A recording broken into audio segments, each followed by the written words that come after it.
আমি ইংৰাজী নৱবৰ্ষ 2022 উপলক্ষে আপোনালোক সকলোলৈ মই মোৰ আন্তৰিক শুভেচ্ছা আৰু শ্ৰদ্ধা জ্ঞাপন কৰিছোঁ। আজি আমাৰ মাজত ইতিমধ্যে আপোনালোকে পৰিচয় লাভ কৰিবলৈ সক্ষম হৈছে। কেইবাগৰাকীও আমাৰ দুইটা মন্ত্ৰালয়ৰ জ্যেষ্ঠ বিষয়া ইনলেণ্ড ৱাটাৰৱেজ অথৰিটি অফ ইণ্ডিয়াৰ অধ্যক্ষ যিগৰাকী ভাৰতবৰ্ষৰ জ্যেষ্ঠ প্ৰশাসনিক বিষয়া বন্দ্যোপাধ্যায় ডাঙৰীয়া আছে আৰু ৱাটাৰৱেজৰে আমাৰ এগৰাকী এডভাইজাৰ আছে সুনীল সিং ডাঙৰীয়া আৰু আয়ুষ মন্ত্ৰালয়ৰ জ্যেষ্ঠ জইণ্ট ছেক্ৰেটাৰী পাণ্ডিয়ান ডাঙৰীয়া আছে আৰু গুৱাহাটীস্থ আমাৰ দুইটা বিভাগৰ ইয়াত বহু বিষয়া উপস্থিত আছে। পোনপ্ৰথমে মই গুৱাহাটীত থকা প্ৰতিগৰাকী সাংবাদিক বন্ধুক মই কৃতজ্ঞতা জ্ঞাপন কৰিছোঁ। আপোনালোকে আমাৰ আমন্ত্ৰণ ৰক্ষা কৰি আমাৰ মাজত আহি উপস্থিত হৈছে আমাক উৎসাহিত কৰিবৰ বাবে। ভাৰত চৰকাৰৰ মাননীয় প্ৰধানমন্ত্ৰী নৰেন্দ্ৰ মোদী ডাঙৰীয়াৰ আশীৰ্বাদত আজি এই অভাজনে ভাৰত চৰকাৰৰ দুইটা মন্ত্ৰালয় পৰিচালনা কৰাৰ আজি দায়িত্ব লাভ কৰিছোঁ। আপোনালোক সকলোৰে শুভেচ্ছা আছে, মৰম চেনেহ আছে। অসমৰ বৰাক ব্ৰহ্মপুত্ৰ পাহাৰ ভৈয়ামৰ ৰাইজৰ আশীৰ্বাদ মৰম চেনেহৰ বাবে এইবিলাক সম্ভৱ হৈছে। মই আগন্তুক দিনত মাননীয় মোদী ডাঙৰীয়াৰ নিৰ্দেশনাৰ ভিত্তিত আপোনালোক সকলোৰে সহযোগত ভাৰতবৰ্ষৰ জনগণৰ সহযোগত দুইটা মন্ত্ৰালয়ৰ যিকেইটা মূল লক্ষ্য উদ্দেশ্য ইয়াক পূৰণ কৰাৰ বাবে আমি প্ৰয়াস কৰিছোঁ। আৰু উত্তৰ পূৰ্বাঞ্চলতো এই দুইটা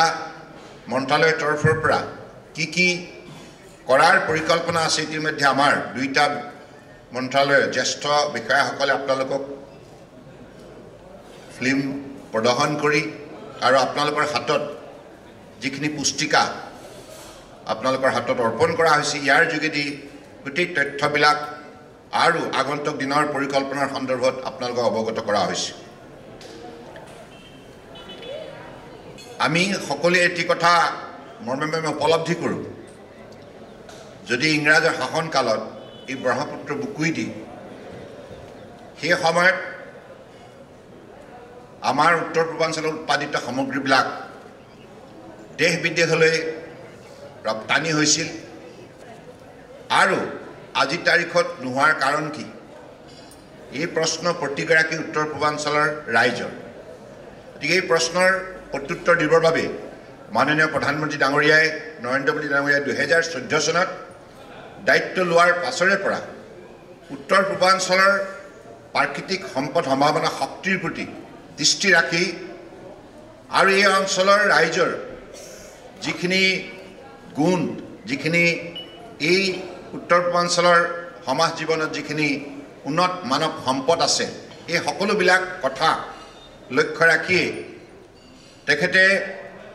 এই অঞ্চলটোক ভাৰতবৰ্ষৰ উল্লেখযোগ্য অঞ্চল হিচাপে গঢ়ি তোলাৰ তেখেতে যি লক্ষ্য স্থিৰ কৰিলে আৰু কেৱল উত্তৰ পূৰ্বাঞ্চলেই নহয় ভাৰতবৰ্ষৰ 130 কোটি জনগণক উত্তৰ পূৰ্বাঞ্চলৰ সন্দৰ্ভত বিতংভাৱে ইয়াৰ শক্তি সম্ভাৱনা সম্পদৰ সন্দৰ্ভত ইয়াৰ গুণৰাজিৰ সন্দৰ্ভত যিখিনি কথা অৱগত কৰিলে ইয়াৰ ফলত আজি উত্তৰ পূৰ্বাঞ্চলৰ প্ৰতি ভাৰতবৰ্ষৰ লগতে পৃথিৱীৰ বিভিন্ন প্ৰান্তৰ জনগণৰ দৃষ্টিভংগী সলনি হৈছে আৰু সকলোৱে উত্তৰ পূৰ্বাঞ্চললৈ অহাৰ প্ৰৱণতা প্ৰদৰ্শন কৰিছে। গতিকে মাননীয় প্ৰধানমন্ত্ৰী নৰেন্দ্ৰ মোদী ডাঙৰীয়াৰ বিশেষ উদ্যোগত তেখেতে যেনেধৰণে উত্তৰ পূৰ্বাঞ্চলক আপোনালোকে সকলোৱে দেখিছে, তেখেতে দেশ বিদেশৰ মাটিত যেতিয়াই সম্বোধন কৰিছে তেতিয়াই উত্তৰ পূৰ্বাঞ্চলৰ কথা কৈছে। উত্তৰ পূৰ্বাঞ্চলৰ ইয়াৰ যিখিনি প্ৰাকৃতিক সম্পদ সম্ভাৱনা আছে, ইয়াৰ যিখিনি মানৱ সম্পদ আছে, ইয়াত যিখিনি জল সম্পদ আছে, ইয়াৰ যিখিনি বন সম্পদ আছে, ইয়াৰ সুন্দৰ যিটো জলবায়ু আছে, ইয়াৰ যিটো জৈৱ বৈচিত্ৰ্যৰ শক্তি আছে, এই সকলোবিলাক কথা আজি তেখেতে ভাৰতবৰ্ষৰ লগতে বিশ্বৰ জনগণক স্পষ্টভাৱে আজি যোৱা 7 বছৰে নিৰন্তৰভাৱে জনাই আহিছে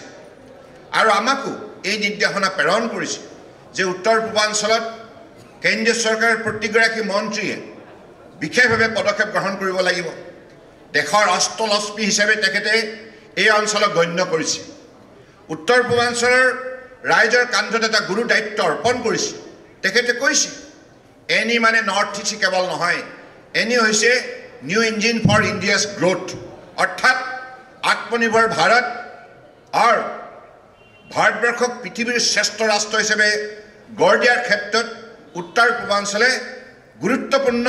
ভূমিকা পালন কৰিব পাৰে ইঞ্জিনিয়াৰ ভূমিকা পালন কৰিব পাৰে সেইকাৰণে তেখেতে এক্টিভ পলিচিৰ যোগেদি এই অঞ্চলক চুবুৰীয়া ৰাষ্ট্ৰৰ সৈতে এটা ভাল সম্বন্ধ গঢ় দিয়াৰ বাবে যিখিনি পদক্ষেপ গ্ৰহণ কৰিছে ইয়াৰ ফলশ্ৰুতিত আজি উত্তৰ পূৰ্বাঞ্চলৰ প্ৰতিখন ৰাজ্যই প্ৰাণ পাই উঠিছে সকলো ৰাজ্যই দক্ষিণ পূব এছিয়াৰ বিভিন্ন চুবুৰীয়া ৰাষ্ট্ৰৰ সৈতে বিভিন্ন কৰ্মক্ষেত্ৰত বন্ধুত্ব স্থাপন কৰাৰ বাবে ভাৰত চৰকাৰ সহযোগত অগ্ৰসৰ হৈছে গতিকে সেইবাবে আমিও আমাৰ দুইটা মন্ত্ৰালয়ৰ তৰফৰ পৰা যিখিনি কৰিব লগা আছে সেইখিনি কৰাৰ আমি মন বান্ধিছোঁ উত্তৰ পূৰ্বাঞ্চলৰ প্ৰতিখন ৰাজ্য চৰকাৰক আমি আন্তৰিকতাৰ আহ্বান জনাইছোঁ কাৰণ ভাৰত চৰকাৰৰ প্ৰতিটো কাম ৰাজ্য চৰকাৰৰ সৈতে মিলিহে কৰে কেন্দ্ৰীয় ৰাজ্যৰ উভয় প্ৰচেষ্টাত জনগণক সেৱা আগবঢ়োৱা যায় গতিকে সেইবাবে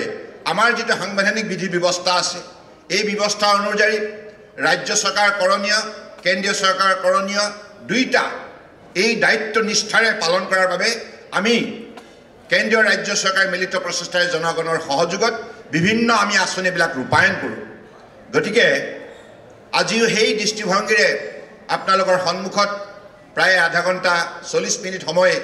দুইটা মন্ত্ৰালয়ে কি কৰিব লগা আছে কি আঁচনি আছে আৰু এই আঁচনিবিলাক কেনেধৰণে উত্তৰ পূৰ্বাঞ্চলৰ বাবে বিভিন্ন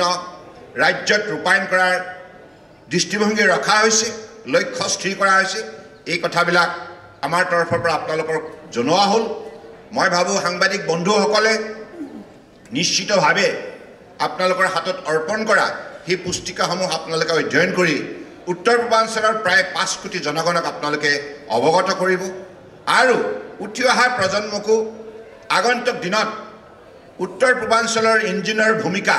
দায়িত্ব পালন কৰাৰ বাবে প্ৰতিগৰাকী ছাত্ৰ ছাত্ৰী যুৱক যুৱতীয়ে নিজক তেনেধৰণে দক্ষতা সম্পন্ন যোগ্যতা সম্পন্ন মানৱ সম্পদ হিচাপে যাতে গঢ় দিব পাৰে তেনেধৰণে তেখেতসকলে কঠোৰ পৰিশ্ৰমৰ যোগেদি নিজক প্ৰস্তুত কৰিব পাৰে এই ক্ষেত্ৰত আপোনালোকে যেন তেখেতসকলক উৎসাহিত কৰে কাৰণ ব্ৰহ্মপুত্ৰৰ আৰু বৰাক লগতে উত্তৰ পূৰ্বাঞ্চলৰ আৰু বহু নদী আছে যিবিলাক নদী পোনপটীয়াভাৱে বংগোপসাগৰৰ সৈতে চামিল হৈছে আৰু ঠিক তেনেধৰণে ভাৰতবৰ্ষৰ Ganga national waterways number 1 national waterways number 2 Brahmaputra এই দুখন প্ৰধান নদী বৃহত্তৰ ভাৰতবৰ্ষৰ এটা এলেকাৰ জনগণক সেৱা আগবঢ়াই আহিছে গংগাৰ জৰিয়তে উত্তৰ প্ৰদেশ বিহাৰ ঝাৰখণ্ড আৰু ৱেষ্ট বেংগল আৰু এই মহাবাহুৰ ব্ৰহ্মপুত্ৰৰ যোগেদি ইয়াৰ উত্তৰ পূৰ্বাঞ্চলত অৱস্থান কৰা প্ৰতিখন ৰাজ্যৰ জনগণক এই দুইখন নদীয়ে ভাৰতবৰ্ষৰ এটা মূল প্ৰান্তক বিশেষভাৱে সহযোগিতা আগবঢ়াইছে ইয়াৰ বায়ুমণ্ডল বিশুদ্ধ কৰাৰ ক্ষেত্ৰতে হওক মাটি সাৰুৱা কৰাৰ ক্ষেত্ৰতে হওক ইয়াৰ নদীৰ দুই পাৰে সভ্যতা সংস্কৃতিক গঢ় দিয়াৰ ক্ষেত্ৰতে হওক এই দুইখন নদীয়ে এটা প্ৰধান ভূমিকা পালন কৰি আহিছে ঠিক তেনেধৰণে অন্যান্য উপনদীবিলাকেও গুৰুত্বপূৰ্ণ ভূমিকা পালন কৰি আহিছে নদীৰ দাঁতিতেই মানৱ সভ্যতা উৎপত্তি হৈছিল তাহানিৰ পৰা আমি অধ্যয়ন কৰিছোঁ গতিকে আজিৰ তাৰিখত নদীৰ সদ্ব্যৱহাৰ যাতে হয় মানৱ সভ্যতাৰ বিকাশৰ বাবে মানৱ সমাজৰ বিকাশৰ বাবে তাৰ বাবে আমি নদীক সদ্ব্যৱহাৰ কৰিব লাগিব আৰু সেইবাবে ব্ৰহ্মপুত্ৰৰ গভীৰতাৰ পূৰ্বতে সেই সমস্যা নাছিল ইংৰাজৰ শাসনকালত পৰৱৰ্তী সময়ত ভূকম্প হ'ল বিভিন্ন প্ৰাকৃতিক দুৰ্যোগৰ ফলত আৰু বিভিন্ন ৰাজ্যত বনাঞ্চল ধ্বংস হোৱাৰ বাবেও বিভিন্ন ধৰণৰ প্ৰকৃতিৰ ৰূপৰেখা পৰিৱৰ্তন হ'ল ফলত ব্ৰহ্মপুত্ৰৰ নদীৰ গভীৰতা নাইকিয়া হ'ল নাইকিয়া হোৱাৰ লগে লগে ইয়াত কাৰ্গো ভেছেল গধুৰ কাৰ্গো ভেছেল ইয়াত পৰিবহণ কৰাটো অসুবিধা আহি পৰিল সমান্তৰালভাৱে গংগাটো তেনে অৱস্থা হ'ল গতিকে এতিয়া মাননীয় প্ৰধানমন্ত্ৰী ডাঙৰীয়াৰ বলিষ্ঠ পদক্ষেপত তেখেতে আমাক নিৰ্দেশনা দিছে দুইখন নদী খনন কাৰ্য তোমালোকে সম্পূৰ্ণ কৰা ইয়াৰ গভীৰতা বৃদ্ধি কৰা যাতে মালবাহী জাহাজ প্ৰায় ১,৫০০ পৰা ২,০০০ মেট্ৰিক টন বিভিন্ন ধৰণৰ সামগ্ৰী কঢ়িয়াব পৰা জাহাজ যাতে চলাচল কৰিব পৰা যায় তাৰ বাবে নদীৰ ন্যূনতম গভীৰতা ২.৫ মিটাৰ পৰা ৩ মিটাৰলৈকে বৃদ্ধি কৰিব লাগিব অৰ্থাৎ ১০-১১ ফুট হ'ব লাগিব নদীৰ গভীৰতা তেতিয়াহে ১,৫০০ পৰা ২,০০০ মেট্ৰিক টন জাহাজ চলাটো সম্ভৱ হ'ব তেতিয়াহে আমি আমাৰ উৎপাদিত সামগ্ৰী বিশ্ব বজাৰৰ লগতে ভাৰতবৰ্ষৰ অন্যান্য কোষ্টেল জোন ৭৫০০ কিলোমিটাৰ এই যিটো সাগৰীয় উপকূলত অৱস্থান কৰা ৰাজ্য তাত আমি যাতে এইবিলাক আমাৰ বেপাৰ বাণিজ্য আমি আগুৱাই নিব পাৰোঁ আমাৰ উৎপাদিত সামগ্ৰী আমি বিক্ৰী কৰিব পাৰোঁ ঠিক তেনেধৰণে হালদিয়াৰ পৰা দেশ বিদেশলৈ চিটাগ্ৰাম আৰু মংলা পোৰ্টৰ যোগেদি আমি দেশ বিদেশলৈ যাতে আমাৰ উৎপাদিত সামগ্ৰী পঠিয়াব পাৰোঁ ঠিক তেনেধৰণে আমাক যিখিনি প্ৰয়োজনীয় সেইখিনি আমি আমদানি কৰিব পাৰোঁ আমদানি আৰু ৰপ্তানি এই ক্ষেত্ৰত আমাৰ আপোনালোকে জানে ইতিমধ্যে আমাৰ বক্তব্যত কৈছে 95% বাই ভলিউম এই ভাৰতবৰ্ষৰ পোৰ্ট শ্বিপিং ৱাটাৰৱেজ এই মন্ত্ৰালয়ৰ দ্বাৰা সম্পূৰ্ণৰূপে ইয়াক কাৰ্যকৰী ৰূপ দিয়া হয় ভাৰতবৰ্ষৰ অৰ্থনীতি বুনিয়াদ গঢ় দিয়াৰ ক্ষেত্ৰত as a biggest transporter in the sea route and the inland waterways এই মন্ত্ৰালয়ে গুৰু দায়িত্ব বহন কৰি আহিছে বাণিজ্য মন্ত্ৰালয়ৰ সৈতে অন্যান্য আমাৰ ট্ৰান্সপৰ্টাৰসকলৰ সৈতে ministry of waterways ministry of roadways railways Airways এনেধৰণে বিভিন্ন মন্ত্ৰালয়ৰ সহযোগত বাণিজ্য মন্ত্ৰালয়ৰ সহযোগত আমি যৌথভাৱে মাননীয় প্ৰধানমন্ত্ৰী ডাঙৰীয়াৰ বলিষ্ঠ নেতৃত্বত ভাৰতবৰ্ষৰ এক্সিম কাৰ্গো অৰ্থাৎ ভাৰতবৰ্ষৰ আমদানি ৰপ্তানি এই গোটেই বিষয়টো আগুৱাই নিয়াৰ ক্ষেত্ৰত দায়িত্ব গ্ৰহণ কৰি অহা হৈছে দায়িত্ব নিষ্ঠাৰে পালন কৰি অহা হৈছে গতিকে সেইবাবে মই ভাবোঁ যে আগন্তুক নিশ্চিতভাৱে ভাৰত চৰকাৰৰ তৰফৰ পৰা যি সংকল্প গ্ৰহণ কৰা হৈছে ব্ৰহ্মপুত্ৰক সদব্যৱহাৰ কেনেধৰণে কৰিব পাৰি শদিয়াৰ পৰা ধুবুৰীলৈকে ধুবুৰীৰ পৰা হালদিয়ালৈকে এই দীঘল পথছোৱা যাতে আমাৰ জাহাজ চলাচল কৰিব পৰাটো সম্ভৱ হয় কাৰ্গো ভেছেলে হওক পেছেঞ্জাৰ ভেছেলে হওক ৰিভাৰ ক্ৰুজে হওক চি প্লেন লেণ্ডিঙে হওক আৰু বিভিন্ন ধৰণৰ টুৰিজিম ছেক্টৰতো তেনেধৰণে আমি ইয়াক বিশেষভাৱে অগ্ৰাধিকাৰ দিয়াৰ বাবে যিখিনি পৰিকল্পনা হাতত আছে তাক আমি কাৰ্যকৰী কৰিব পাৰোঁ ইয়াৰ প্ৰতি লক্ষ্য ৰাখি আমাৰ মাননীয় মোদী ডাঙৰীয়াৰ নেতৃত্বত আমাৰ বিভাগৰ তৰফৰ পৰা এইখিনি পদক্ষেপ গ্ৰহণ কৰা হৈছে আৰু আগন্তুক দিনত আপোনালোক সকলোৱে সহযোগত এইখিনি কাম সম্পূৰ্ণ কৰিব লাগিব ঠিক তেনেধৰণে আয়ুষ মন্ত্ৰালয়ে ইতিমধ্যে আমাৰ পাণ্ডিয়ান ডাঙৰীয়া আপোনালোকক ক'লে যে বৰ্তমান কোভিড-19 পেণ্ডেমিকৰ বিৰুদ্ধে মাননীয় প্ৰধানমন্ত্ৰী নৰেন্দ্ৰ মোদী ডাঙৰীয়াৰ নিৰ্দেশনাত আমাৰ ভাৰত চৰকাৰ দুইটা মন্ত্ৰালয় ministry of health and family welfare আৰু মিনিষ্ট্ৰী অফ আয়ুষ যৌথভাৱে ভাৰতবৰ্ষৰ প্ৰতিজন নাগৰিকক এই সংক্ৰমণৰ পৰা ৰক্ষা কৰাৰ উদ্দেশ্যে বিভিন্ন ধৰণৰ পদক্ষেপ গ্ৰহণ কৰা হৈছে আৰু তেনেধৰণে এই অভাজনীয় আয়ুষ মন্ত্ৰী হিচাপে আমাৰ তৰফৰ পৰা আমি প্ৰতিগৰাকী কেন্দ্ৰীয় চৰকাৰৰ মন্ত্ৰী ৰাজ্য চৰকাৰৰ মাননীয় মুখ্যমন্ত্ৰী আৰু ৰাজ্য চৰকাৰসমূহৰ স্বাস্থ্যমন্ত্ৰী আৰু কেন্দ্ৰীয় সাহিত্য অঞ্চলৰ মুৰব্বী আৰু যিসকল মাননীয় ৰাজ্যপাল আৰু আমাৰ সচিবৰ তৰফৰ পৰা প্ৰতিগৰাকী মুখ্য সচিব প্ৰতিখন ৰাজ্য চৰকাৰৰ আৰু প্ৰতিগৰাকী স্বাস্থ্য বিভাগৰ আয়ুক্তলৈ পত্ৰ প্ৰেৰণ কৰি আমি এই কোভিড-19ৰ বিৰুদ্ধে কেনেধৰণে যুঁজ দিব লাগিব আয়ুষ মন্ত্ৰালয়ৰ তৰফৰ পৰা যিখিনি আমাৰ এডভাইজৰী সেইবিলাক ইতিমধ্যে আমি লিখিতভাৱে প্ৰেৰণ কৰিছোঁ ইয়াৰ উপৰিও আমাৰ বিভাগৰ তৰফৰ পৰা আয়ুৰক্ষা কিট এই কিট অৰ্থাৎ একোটা আমি তেখেতসকলৰ হাতত ঔষধৰ টোপোলা দিছোঁ যিটো ঔষধৰ টোপোলাত তাত চৱনপ্ৰাচ আছে, চানচামানি বাতি আছে, অনু তেল আছে আৰু আয়ুষ কোৱাটা আছে। এইকেইটা ব্যৱহাৰ কৰাৰ লগে লগে ইমিউনিটি বুষ্টিং হ'ব আৰু ইমিউনিটি বুষ্টিং যিমান পাৱাৰফুল হয় সিমানেই আমি এই সংক্ৰমণৰ পৰা নিজক ৰক্ষা কৰিব পাৰিম। সমান্তৰালভাৱে এই মন্ত্ৰালয়ৰ পৰা এইখিনিও আমি আহ্বান জনাইছোঁ যে দৈনিক যোগা কৰিব লাগে আৰু আয়ুষ আহাৰ ভ্ৰমণ কৰিব লাগে। যেটো আয়ুষ আহাৰ মানে আমাৰ এই জলবায়ু প্ৰতিখন ৰাজ্যৰ নিজা নিজা পদ্ধতিগতভাৱে আমাৰ পৰম্পৰাগত খাদ্য আছে। আমি প্ৰকৃতিৰ ওপৰত নিৰ্ভৰশীল, গতিকে প্ৰকৃতিত উৎপাদিত শাক পাচলিৰ ওপৰত ভিত্তি কৰি পেলাই আমাৰ যিখিনি খাদ্য প্ৰস্তুত হয় জলবায়ু অনুযায়ী, ঠিক তেনেদৰে তামিলনাডুৰ খাদ্য, কেৰালাৰ খাদ্য, কাশ্মীৰৰ খাদ্য, ৰাজস্থানৰ খাদ্য, অসমৰ খাদ্য, অৰুণাচলৰ খাদ্য, ইয়াত যিটো প্ৰাচীন পৰম্পৰাগত খাদ্য সেইটোৱে হৈছে আয়ুষ খাদ্য। এই খাদ্যটো সদায় শৰীৰৰ কাৰণে জলবায়ু অনুযায়ী আমি ইয়াক সদায় গ্ৰহণ কৰি আহিছোঁ আৰু আমি হাজাৰ হাজাৰ বছৰ আমাৰ স্বাস্থ্য তেনেধৰণে সুৰক্ষিত কৰি আহিছোঁ। গতিকে সেইবাবে আয়ুষ আহাৰ গ্ৰহণ কৰি আৰু দৈনিক যোগা কৰি নিজৰ ইমিউনিটি বুষ্টিং কৰাৰ ক্ষেত্ৰত আপোনালোকে উদ্যোগ লওক। আমি তেনেধৰণে পত্ৰ প্ৰেৰণ কৰিছোঁ আৰু আয়ুষ কিটো আয়ুষ ৰক্ষা কিটো আপোনালোকক দিছোঁ, বাল ৰক্ষা কিটো দিয়া হৈছে যাতে আমাৰ সৰু সৰু কণ কণ ল'ৰা ছোৱালীবিলাকে এই সংক্ৰমণৰ পৰা ৰক্ষা কৰিব পাৰে। গতিকে আপোনালোকৰ আজি টোপোলাটোত তাতো আপোনালোক যাতে সদায় প্ৰতিগৰাকী সাংবাদিকে সন্মুখৰ পৰা কোভিড-19 পেণ্ডেমিকৰ বিৰুদ্ধে আপোনালোকে আৰম্ভণিৰ পৰা যুঁজ দি আহিছে নিৰবিচ্ছিন্নভাৱে। গতিকে আপোনালোকে একোজন বলিষ্ঠ যোদ্ধা হিচাপে আপোনালোক সুৰক্ষিত হৈ থাকিব লাগিব, স্বাস্থ্যৱান হৈ থাকিব লাগিব, শক্তিশালী হৈ থাকিব লাগিব। গতিকে আপোনালোকৰ স্বাস্থ্য সুৰক্ষিত কৰাৰ বাবে এই আয়ুষ ৰক্ষা কিট আপোনালোকৰ হাতত অৰ্পণ কৰা হৈছে, ইয়াক আপোনালোকে দৈনিক ব্যৱহাৰ কৰিব। গতিকে আগন্তুক দিনত আমাৰ উত্তৰ পূৰ্বাঞ্চলৰ আটাইখন ৰাজ্যৰ আমি যিহেতুকে জানো ৱেষ্টাৰ্ণ ঘাট আৰু নৰ্থ ইষ্ট ইণ্ডিয়া এই দুইটা জৈৱ বৈচিত্ৰ্যৰ শক্তি কেন্দ্ৰ ভাৰতবৰ্ষৰ বুকুত। ইয়াত বহু প্ৰকৃতিৰ বুকুত বহু ঔষধ গুণসম্পন্ন উদ্ভিদ আছে। এই উদ্ভিদবিলাক প্ৰাচীন কালৰ পৰাই আমাৰ সমাজ ব্যৱস্থাই গ্ৰহণ কৰি আহিছে আৰু প্ৰাচীন যিটো পদ্ধতিগত ঔষধ আমি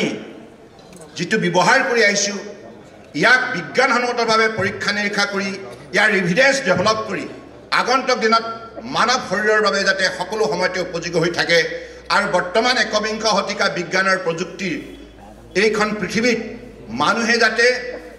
এই ঔষধটো গ্ৰহণ কৰাৰ প্ৰাক মুহূৰ্তত বৈজ্ঞানিক যিবিলাক অধ্যয়ন গৱেষণা ইয়াৰ ওপৰত যিবিলাক ফাইণ্ডিংছ এভিডেন্স ডেভেলপ কৰা হৈছে সেই সাক্ষ্য প্ৰমাণিত এই প্ৰস্তুতিকৰণৰ সন্দৰ্ভত যেতিয়া মানুহ কনভিন্স হ'ব, সন্মান যাব, তেতিয়া স্বাভাৱিকতে মানুহে নিশ্চিন্ত মনে এই ঔষধটো গ্ৰহণ কৰিব পাৰে। সেইকাৰণে 138 ইতিমধ্যে বিভিন্ন প্ৰকাৰৰ ইয়াৰ ওপৰত ৰিচাৰ্চ হৈছে। যোৱা কোভিড-19 পেণ্ডেমিকৰ সময়ত 1 and 2 দুইটা কালত আয়ুষ মন্ত্ৰালয়ৰ তৰফৰ পৰা যিবিলাক এডভাইজৰী দিয়া হৈছিল, যিবিলাক আয়ুষ 64 ঔষধ বিতৰণ কৰা হৈছিল, মাইল্ড আৰু moderate, asymptomatic, mild and moderate up to date extent মানুহৰ জীৱন সুৰক্ষা কৰাৰ ক্ষেত্ৰত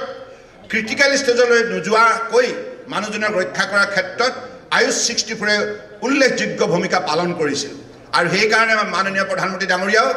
তেখেতৰ ভাষণ প্ৰসংগত প্ৰায়ে কৈ আহিছে যে আয়ুৰ্বেদা কাঢ়া ইয়াক ৰাইজে ব্যৱহাৰ কৰিব লাগে। গতিকে সেইবাবে আয়ুষ মন্ত্ৰালয়ৰ তৰফৰ পৰা অসমৰ লগতে ভাৰতবৰ্ষৰ জনগণৰ আমি স্বাস্থ্য সুৰক্ষিত কৰাৰ বাবে এইখিনি আমি তেখেতসকলৰ সামগ্ৰী ঔষধি সামগ্ৰী আমি তেখেতসকলৰ হাতত অৰ্পণ কৰিছোঁ। গোটেই ভাৰতবৰ্ষতে ৰাজ্য চৰকাৰসমূহৰ সহযোগত এই আয়ুষ ৰক্ষা কিট বিতৰণ কৰা হৈছে। গতিকে আগন্তুক দিনত এই অঞ্চলতো যাতে ৰাইজে এইবিলাক কথাক বিশেষ গুৰুত্ব প্ৰদান কৰে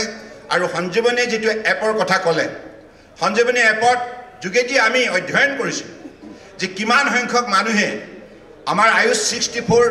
বা আমাৰ মিনিষ্ট্ৰী অফ আয়ুষে প্ৰদান কৰা পৰামৰ্শবিলাক গ্ৰহণ কৰি নিজক সক্ষম হৈছিল। ইয়াত আমাৰ প্ৰত্যুত্তৰ হিচাপে আহিছে 89%। That is the success story of our ministry. 89% look say yes, we got well guarded from this spreading of this virus to our body. To that extent, in the matter of immunity boosting, Ayush product played a very, very pivotal role. And etia amar babe otyonto bhal khobor manoniya pradhan mantri dangoriya koise tumalok duita montralor jehetu lokkho udeshyo ekei, Ministry of Health and Family Welfare,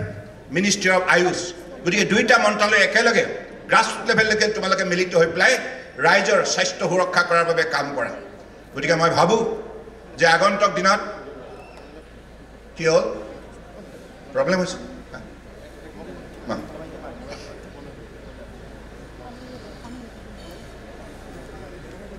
গতিকে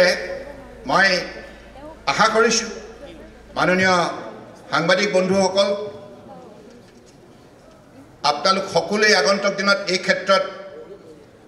অসমৰ লগতে উত্তৰ পূৰ্বাঞ্চলৰ ৰাজ্যকো বিশেষভাৱে সজাগ আৰু সচেতন কৰি তুলিব সকলো সুস্থ হৈ থাকক শক্তিশালী হৈ থাকক নিৰোগ হৈ থাকক তাকে আমি কামনা কৰিছো হদো হেহত আজি আপোনালোকে আহিলে আপোনালোকৰ ইয়াত উপস্থিতি আমাক উৎসাহিত কৰিছে মই অসমৰ সাংবাদিক বন্ধুসকলক উত্তৰ পূৰ্বাঞ্চলৰ সাংবাদিক বন্ধুসকলক বিশেষভাৱে আন্তৰিক কৃতজ্ঞতা জ্ঞাপন কৰিছো আপোনালোকে প্ৰতিটো সময়তে এই অভাজনক আন্তৰিকতাই সহযোগিতা আগবঢ়াই আহিছে দিহা পৰামৰ্শ দি আহিছে গঠনমূলক সমালোচনাৰ যোগেদি আমাক সদায় সঠিক পথত আগুৱাই যোৱাৰ বাবে আপোনালোকে উদগনি দি আহিছে তাৰ বাবে মই আপোনালোকৰ ওচৰত চিৰকৃতজ্ঞ আৰু ভৱিষ্যতৰ দিনতো আপোনালোকৰ দিহা পৰামৰ্শ আৰু গঠনমূলক সমালোচনা মই কামনা কৰিছো এইখিনি কথাকে কৈ পুনৰবাৰ আজি উপস্থিত থকা প্ৰতিগৰাকী সাংবাদিক বন্ধুসকলক আন্তৰিক শ্ৰদ্ধা আৰু কৃতজ্ঞতা জ্ঞাপন কৰিছো আৰু 2022 বৰ্ষটো আপোনালোকৰ বাবে অতি শুভ হওক আপোনালোকে নিৰোগী হৈ থাকক আপোনালোকৰ পৰিয়ালৰ সৈতে আপোনালোক সুখে শান্তিৰে থাকক আৰু আপোনালোকৰ জীৱন যাত্ৰা সফল হওক তাকে কামনা কৰি I especially thanks to all my offices all the way they have come from Delhi from the Ministry of Port Shipping and Waterways and the Ministry of Ayush and also the local officer available here today, and because of their presence this particular presentation become very meaningful and effective I believe, and you will all carry a bag full of this kind of text where all the activities of both the ministries while being represented. I believe going through this particular report you will be benefited, and also you will be able to percolate the idea, vision of Honorable Prime Minister to the ground, and also the future of Northeast to connect the rest part of the world through these waterways, and also taking a very important role by our youth, young generation for the promotion of many distinct like a medicinal plant and also the herbal garden. Because of this kind of initiative and also the commercial plantation of medicinal distinct saplings, I believe that way our farmers as well as the young generation will be highly benefited commercially also. They could also create avenues for their employment and also create new ways to earn their livelihood with dignity, prestige and pride. With these few words, I again extend my thanks to everybody present here today. Here I know that we have the national media, regional media and also the media connecting the all part of the Northeast with this few words. बहुत बहुत धन्यवाद. जय हिंद.